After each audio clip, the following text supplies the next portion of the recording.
جو جتنا اچھا جھوٹ بولتا ہے دنیا اس کی ہوتی ہے، لیکن پھر اس کی آخرت نہیں ہوتی۔ دنیا میں سب سے خوش نصیب وہ شخص ہے جس کے پاس سکون ہے۔ ہر کسی کے لیے دعا کیا کرو، کیا پتہ کسی کی قسمت تمہاری دعا کا انتظار کر رہی ہو۔ سمندر سے جینا سیکھو، چپ چاپ اپنی موج میں رہنا۔ جب انسان اتنا خاموش ہو جائے کہ وہ اپنے حق کے لیے بھی نہ بولے تو سمجھ لو وہ اپنے اندر بہت کچھ دفن کر چکا ہے۔ میں نے زندگی سے پوچھا، تو اتنی مشکل کیوں ہے؟ زندگی نے ہنس کر کہا، دنیا آسان چیزوں کی قدر نہیں کرتی۔ کبھی کبھی شکایت کرنے سے بہتر ہے کہ انسان خاموش رہے، کیونکہ جب فرق نہیں پڑتا تو شکایت بھی کیسی۔ ہم لوگ بھی عجیب ہیں، نشانیاں محفوظ کر لیتے ہیں لیکن لوگوں کو کھو دیتے ہیں۔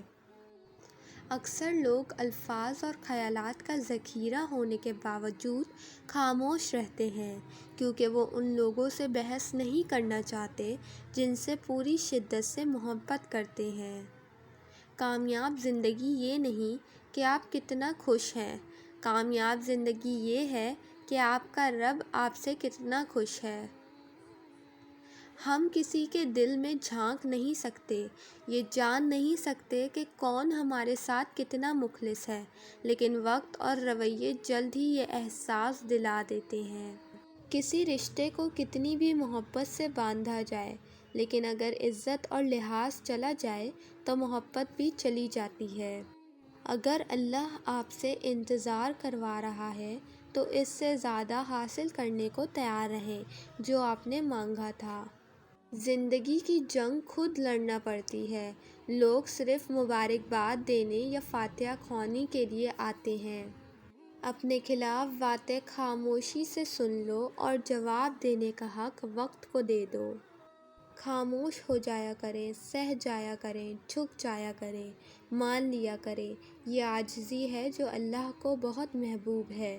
بندہ جب با اختیار ہوتے ہوئے خاموش ہو جاتا ہے تو اللہ کی نظر میں معتبر ہو جاتا ہے۔ جذبات کا دریا جب اتر جائے تو زمانے کی حقیقتیں بہت بے رحم ہوتی ہے۔ دنیا میں کچھ حادثے ایسے ہوتے ہیں جو سمجھا دیتے ہیں کہ ماں باپ کے سوا کوئی مخلص نہیں ہوتا۔ جب تعلق ضرورت کے ہوں تو ان کی یاد بھی ضرورت کے وقت ہی آتی ہے۔ آج کا مسلمان ایک مٹر کے دانے کو سنبھال کر رکھتا ہے جس پر اللہ کا نام لکھا ہو، مگر نہ جانے کتنے ایسے دلوں کو توڑ دیتا ہے جس میں اللہ خود رہتا ہے۔